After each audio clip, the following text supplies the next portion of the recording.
Hey there everyone, welcome back to our channel. In today's video, you are going to see how to unfollow someone on Facebook. So without any further ado, let's get into the video. Suppose I follow this account called Knowledge is Power. So head over to it. You can see, if I go back, you can see an option of following tag under the account name. So head over to the account.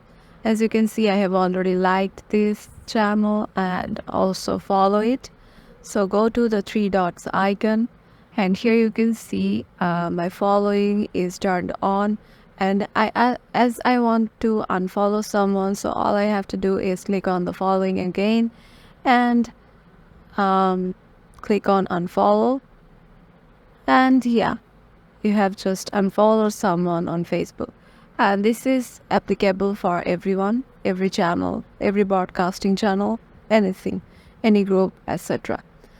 And yeah, that's it. Hope this video will help you out, and make sure to give it a thumbs up and subscribe to our channel, and we will see you in the next one.